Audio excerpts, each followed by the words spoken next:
বর্তমানে এসআইআর নিয়ে রাজ্যে রীতিমতো চলছে যুদ্ধকালীন তৎপরতা, কেননা এ মাসের মধ্যে অর্থাৎ ফেব্রুয়ারির 28-এই একটা তালিকা প্রকাশ করতে হবে। এই মর্মে সুপ্রিম কোর্ট নির্বাচন কমিশনকে নির্দেশ দিয়েছে। তো সেই এসআইআর প্রক্রিয়াটা শেষ হলেই সম্ভবত মার্চের প্রথম সপ্তাহের মধ্যেই ভোটে নির্ঘণ্ট ঘোষণা করা হবে। এবছর বা এবারের ভোট প্রায় 3 থেকে 4 দফায় হতে পারে বলেই সূত্রের খবর, এবং সব মিলিয়ে বলা যেতে পারে যে যা পরিস্থিতি দাঁড়াচ্ছে তাতে শাসক বিরোধী সবাই এই মুহূর্তে দল গোছাতে ব্যস্ত।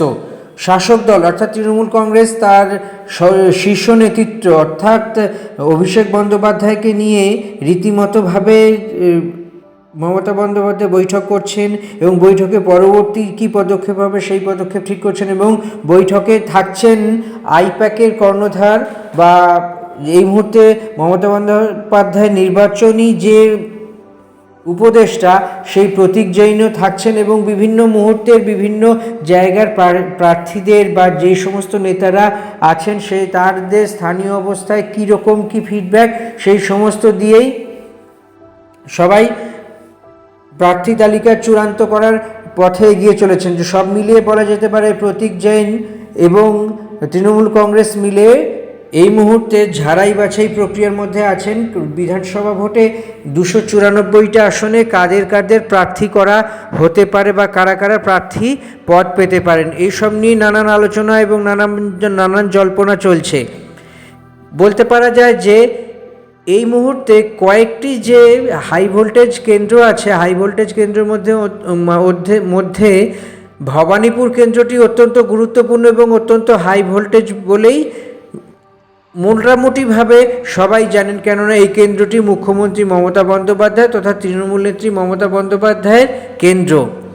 এই কেন্দ্রকেই পাখির চোখ করেছে এবার বিজেপি একের পর এক ফর্মুলা প্রয়োগ করছে। কেন্দ্রীয় বিজেপি অর্থাৎ সেখানে বিজেপি সর্বভারতীয় সভাপতি নীতিন নবীন, অমিত শাহ, নরেন্দ্র মোদী এই সমস্ত শীর্ষ নেতৃত্ব আলাপ আলোচনা করছেন কি করে ভবানীপুর কেন্দ্রে মাস্টার স্ট্রোক দেওয়া যায়, এবং এই নিয়েই দেখতে পাওয়া যাচ্ছে যে জল্পনা এবং কল্পনার বিভিন্ন রকম ভাবে উঠে আসছে মমতা বন্দ্যোপাধ্যায়কে কাউন্টার করার অস্ত্র। এবার মমতা বন্দ্যোপাধ্যায়কে যদি কাউন্টার করতে হয় তাহলে কি কি বিষয় খেয়াল রাখতে হবে, কি যে বিষয়গুলি খেয়াল রাখতে হবে সেই বিষয়গুলি অত্যন্ত বড়সড় আকার ধারণ করতে পারে। সেই কি না, মমতা বন্দ্যোপাধ্যায়ের এগেনস্টে বিজেপির যা অন্দরে কথাবার্তা শোনা যাচ্ছে তাতে মনে করা হচ্ছে যে প্রাক্তন হাইকোর্টের বিচারপতি এবং বর্তমানে তমলুকের বিজেপির সাংসদ অভিজিৎ গাঙ্গুলির কথা ভাবা হচ্ছে। যদিও ভারতীয় জনতা পার্টি বা বিজেপির পক্ষ থেকে সরকারিভাবে বা আনুষ্ঠানিকভাবে এর কোনো ঘোষণা করেনি, কেননা বিজেপি তো এখনও প্রার্থী পদ নিয়েই ভাবনা চিন্তা করছে, আলাপ আলোচনা করছে, কেন্দ্রীয় নেতৃত্বের সঙ্গে কথা বলছে। কেন্দ্রীয় নেতৃত্বকে রাজ্য বিজেপি তাদের যদি কোনো পরামর্শ থাকে পরামর্শ পাঠালে এবং সেখান থেকে বিচার বিশ্লেষণ করে কেন্দ্রীয় বিজেপি অর্থাৎ দিল্লি থেকেই বিজেপির হেডকোয়ার্টার থেকেই ঘোষণা করা হবে বিধানসভা ভোটের প্রার্থী তালিকা এবং কোন আসনে কে প্রার্থী হবে এবং কোন আসনে কার বিরুদ্ধে কে লড়বে, এইটি সেইখান থেকেই শিলমোহর পড়বে। তো সব মিলিয়ে বলা যেতে পারে যে এই সময় যা অবস্থা তাতে মমতা বন্দ্যোপাধ্যায়ের নেতৃত্বে তৃণমূল কংগ্রেস অত্যন্ত শক্তপোক্ত ভূমির ওপর দাঁড়িয়ে আছে বিধানসভা ভোটে লড়ার ক্ষেত্রে। তো সেই বিষয়গুলি সবার আগে খেয়াল রাখতে হবে যাতে করে অত্যন্ত সহজেই লড়তে পারেন। তো বিজেপি মমতার বিরুদ্ধে লড়ার জন্য এক এক রকমের রণকৌশল তৈরি করছে। যদি সত্যি এটি তৈরি হয়ে থাকে তাহলে যদি এই রণকৌশল সত্যি গ্রহণ করে থাকে তাহলে বলা যেতে পারে যে আদতে এটি মাস্টার স্ট্রোক, কিন্তু পুরো বিষয়টাই নির্ভর করবে কেন্দ্রীয় কমিটির অনুমোদনের উপর। অভিজিৎ গঙ্গোপাধ্যায় মানে প্রাক্তন হাইকোর্টের বিচারপতি তিনি কতখানি লড়তে আগ্রহী হবেন এবং তাকে এই আসনে প্রতিদ্বন্দ্বিতা করানোর জন্য রাজ্য বিজেপির সভাপতি শ্রমিক লাহিড়ী বা বিরোধী দলনেতা শুভেন্দু অধিকারী এবং বিজেপির যে শীর্ষস্থানীয় নেতারা আছেন তারা কতটা গুরুত্বপূর্ণ ভূমিকা গ্রহণ করবে সেটাই এখন দেখার বিষয়।